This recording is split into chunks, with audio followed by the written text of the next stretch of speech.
Nainggit just na parang ate mo is already, masaya na, and then may pamangkin. Masaya rin naman siya. Hindi naman. Actually, ina-enjoy ko ng bonggang-bongga yon kasi at least there's no pressure for me to have my own child yet. Na-enjoy ko pa yung learning process. Paano ba to? Naku, ayan yung mga kailangan mo palang i-sacrifice or ipasantabi kapag parent ka na, diba? So, I think na nabubuksan din yung mga mata ko sa kung ano dapat enjoyin ko ngayon na I'm still single technically, no? We're not married yet.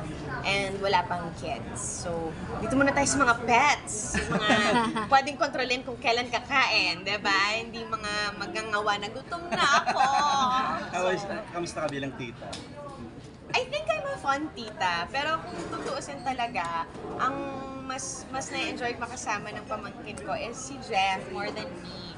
So, at least pagka nandun kami, pag bumibisita kami, siya yung kalaro. Ako yung nagpipicture, ako yung chill-chill lang doon. Fun tita, pero chill tita. Just to mention your pets, how many pets do you have and how do you make time for them?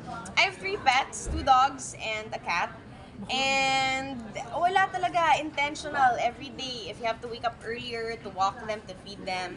Minsan pag may taping ako, no, naiiwan sila sa bahay, nilalakad at pinapakain ko muna sila bago ako mag-drive papuntang taping. Tapos ganun din pag uwi, lakad pakain din para naman take care of them, you know. It's part of your routine.